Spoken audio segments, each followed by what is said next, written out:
অসীম সরকার নিজেই একটা হচ্ছে সারা পৃথিবীর মধ্যে এক নম্বর শয়তান। ওর জন্মের ঠিক নাই, তাই এ কথা বলেছে। ওর বাবাও ছিল এতে, ওর মধ্যে যে বলেছে দেশটাকে জ্বালাচ্ছে, তো ওর বাপ ছিল ওর মধ্যে। কে কোরআন লিখেছে কে গীতা লিখেছে এটা বিজেপির কাছ থেকে জানতে হবে না। না, কখনোই উচিত নয়। যে কোনো ধর্মগ্রন্থ নিয়ে এই ধরনের কথাবার্তা বলা কখনোই উচিত নয়। এদের শিক্ষা দীক্ষা সম্বন্ধে আমাদের খুবই সন্দেহ আর কি। এরা কোথায় পড়েছে, কি পড়েছে, কোন হোয়াটসঅ্যাপ ইউনিভার্সিটিতে পড়েছে আমাদের জানা নেই। এই ধর্মের নামে হিন্দু মুসলমানের মধ্যে একটা বিভেদ সৃষ্টি করার চেষ্টা করা হচ্ছে, সমস্তটাই কিন্তু ওই ভোটকে কেন্দ্র করে। আমি হিন্দু সমাজে, সনাতন হিন্দু সমাজকে আবেদন করব, আপনারা অসভ্য বর্বর মানুষ রূপে পশুটাকে আপনার দল থেকে হিন্দু সমাজ থেকে তাড়িয়ে দিবে। হিন্দুদের বদনাম হবে, সনাতন হিন্দুদের বদনাম হবে। মানুষ রূপে পশু ওরা। ওদের সারা বিশ্বে আজকে কোরআন নিয়ে রিসার্চ করছে, আর কোন মূর্খের স্বর্গে বসে আছে জানি না। যত মূর্খ তো সব বিজেপিতে এসছে, আর যত রেপিস্ট ধর্ষক সব বিজেপি। ধর্মপ্রাণ মানুষদের আবেগকে সুরসুরি দেওয়ার জন্য কখনো কখনো কোরআন গীতার নামে কুরুচিকর কথা বলবেন, যাতে বিতর্ক হয়, মানুষ এটা নিয়ে ব্যস্ত থাকে, আর ওরা গোটা রাজ্যের মাটিতে দাঁড়িয়ে চোর গুন্ডা বদমাশ ধর্ষকদের যাতে ছেড়ে দিতে পারে। বিজেপি বিধায়ক অসীম সরকার প্রকাশ্যে যখন প্রেস বিবৃতি দিচ্ছেন, তিনি দাবি তুলছেন যে আদি কোরআন নাকি ধ্বংস হয়ে গেছে, পুরো ছাই হয়ে গেছে, এবং নতুন যে কোরআন রয়েছে সেই কোরআন নাকি 27 জন শয়তান মিলে লিখেছেন।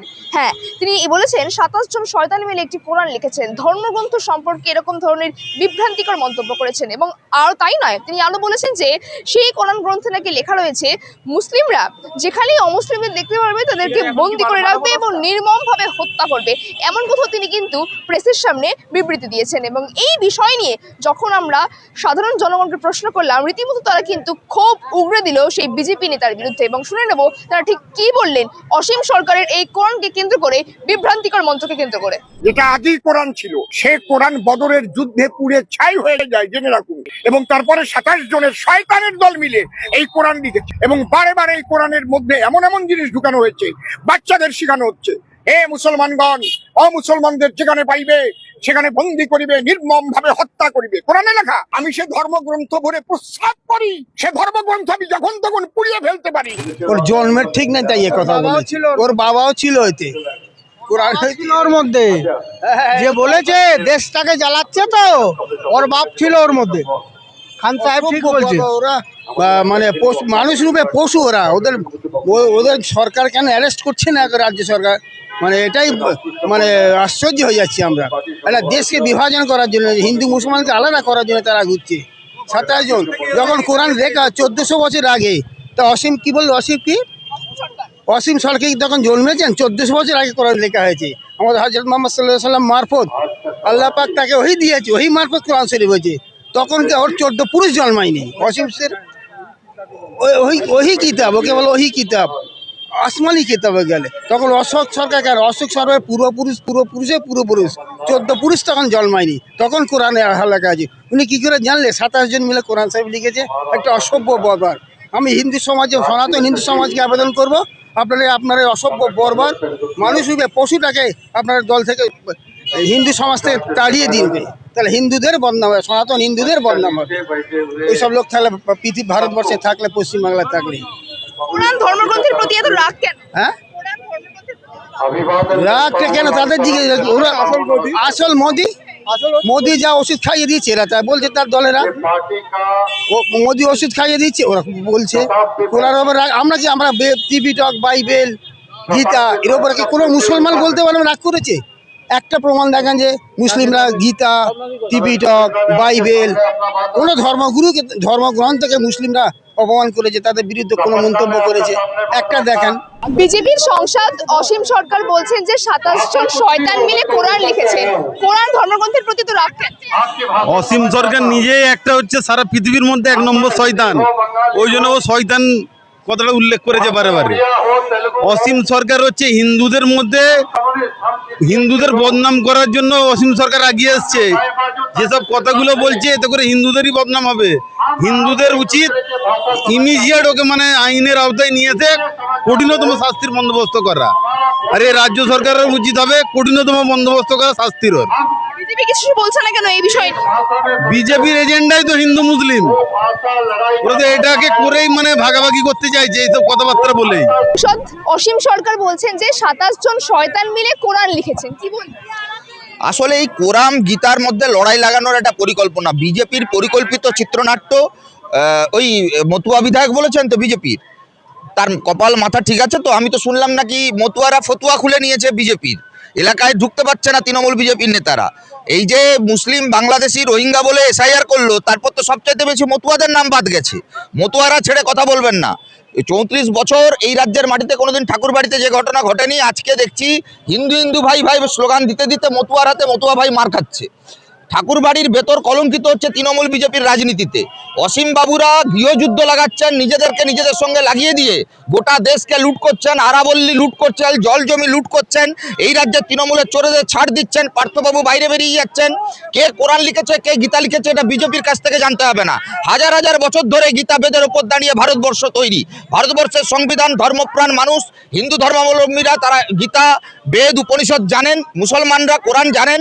আসলে এই নবীর বিরুদ্ধে বলে দিয়ে দাঙ্গা লাগাও, রামের বিরুদ্ধে বলে দিয়ে লাগাও, ভোট যত আসবে বিজেপি তৃণমূল হাতে হাত মিলিয়ে মন্দির মসজিদ ভাঙচুরের নামে ধর্মপ্রাণ মানুষদের আবেগকে সুরসুরি দেওয়ার জন্য কখনো কখনো কোরআন গীতার নামে কুরুচিকর কথা বলবেন, যাতে বিতর্ক হয়, মানুষ এটা নিয়ে ব্যস্ত থাকে, আর ওরা গোটা রাজ্যের মাটিতে দাঁড়িয়ে চোরগুন্ডা বদমাশ ধর্ষকদের যাতে ছেড়ে দিতে পারে।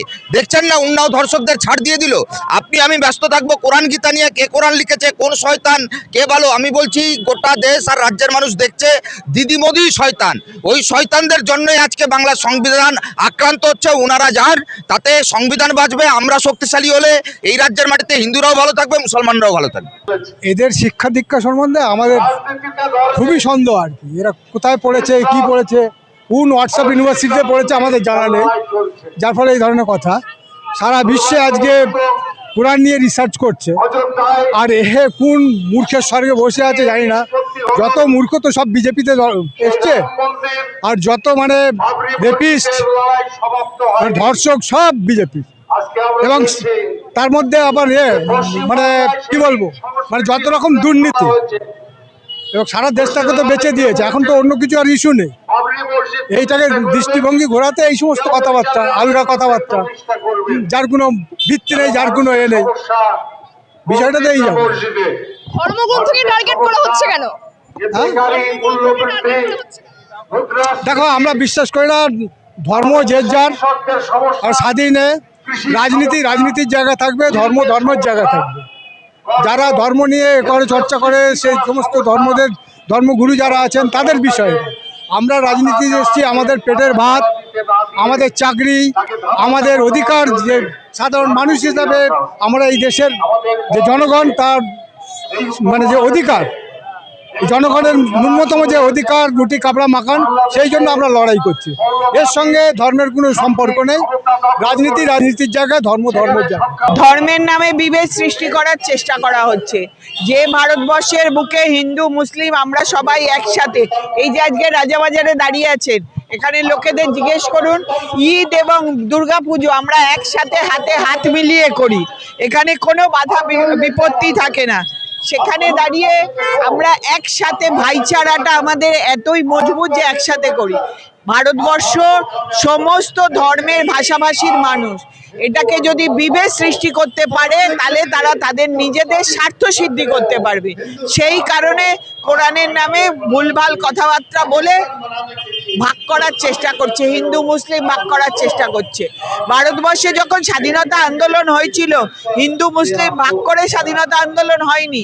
ওই লড়াইতে যারা প্রাণ দিয়েছিল, আমাদের ঘরের মা বোন ছেলে মেয়ে থেকে হিন্দু মুসলিম শিখ ইসাই সমস্ত ধর্মের মানুষ ছিল। অতএব এটা হচ্ছে ইচ্ছাকৃতভাবে ভারতবর্ষের বুকে দাঙ্গা সৃষ্টি করার প্রলোভন দেখানো হচ্ছে, তৈরি করার চেষ্টা করছে। আমরা সিপিআই এর পক্ষ থেকে, ভারতের কমিউনিস্ট পার্টির পক্ষ থেকে একে ধিক্কার জানাই, নিন্দা করি, এবং এর এখনই নিজের পদ থেকে বহিষ্কার করে দেওয়া উচিত।